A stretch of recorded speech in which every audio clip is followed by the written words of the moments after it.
Hello welcome to my mini vlog. Good morning from Bucharest. आज चाहिँ मैले धेरै भएको थियो क्या मिनी ब्लग नबनाएको, त्यही भएर आज मैले सानो मिनी ब्लग बनाउँदैछु। अनि म चाहिँ साथीकोमा गएको, साथीहरूसँग नभेटेको कति धेरै भएको थियो कि होइन, सो लङ टाइम 2-3 महिना भएको थियो नभेटेको। अनि म टक्क साथीकोमा गएँ, साथीले खाना बनाउनु भएछ, अनि खाना खाएँ मजाले। त्यसपछि हामी चाहिँ घुम्न हिँडेँ। छिटो क्या सुन्दर फुलहरू देखेँ। अनि हर कोहीलाई पनि यो प्रकृतिसँग रम्न मन लाग्छ, तर त्यसमाथि झन् फुल औ क्या खबेरमा। अनि त्यसपछि मैले यो फुलहरूसँग रम्दै केही भिडियो बनाएँ। अनि केही मेरा साथीहरू चाहिँ आफ्नै तालमा टिकटक बनाइरहेको थिएँ। अनि म चाहिँ यस्तै गरेर फुलसँग रमाएर इन्जोय गरेको थिएँ। अनि त्यसपछि म फेरि मुक्तक लेख्नतिर बसेँ। अनि म त्यहाँ बस्दा मैले केही मुक्तकहरू पनि मजाले लेखेँ।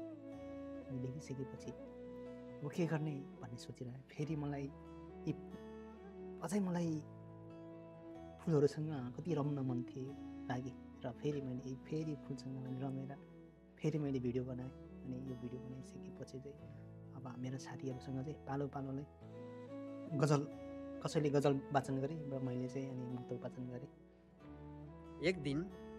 एक दिन सबैको सुन्दर समय आउन पर्छ, पर्खन यार केही सपना जरुर सजाउन पर्छ।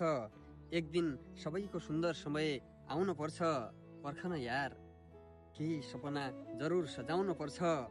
कति हाड मासु गाल्नु रगत मासी पगाल्नु, कति हाड मासु गाल्नु रगत मासी पगाल्नु, बसन्त चोरेरै गुराँससँग पिर लगाउन पर्छ, पर्खन यार केही सपना जरुर सजाउन पर्छ। यो पैँचो मागेर ल्याएको समय हो, यो पैँचो मागेर ल्याएको समय हो, कहिले कसो आफ्नासँग पनि त रमाउनु पर्छ। एक दिन सबैको सुन्दर समय आउनु पर्छ।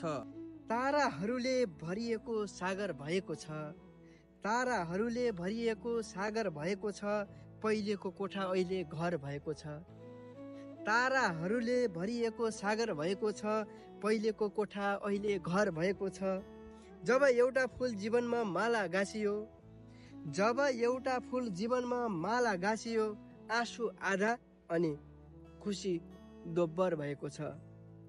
आँसु आधा अनि खुसी दोब्बर भएको छ। साँझ पख बहने पवन जस्तै हो तिमी, युद्ध लड्ने जवान जस्तै हो तिमी। हर्ष उमङ्ग छर्दै मेरो जिन्दगीको, हर्ष उमङ्ग छर्दै मेरो जिन्दगीको, गन्तव्यमा हिँड्ने नवन जस्तै हो तिमी। साँझ पख बहने पवन जस्तै हो तिमी। 7:30 9 भएको टक्क लगाएर अनि पुरा घाम पनि डुब्न लागेको थियो होइन। त्यसपछि हामी घर फर्केँ। त्यसपछि रमाइलो गरेँ। अनि मलाई यो भिडियो हेरेर साथ सपोर्ट दिनु होला।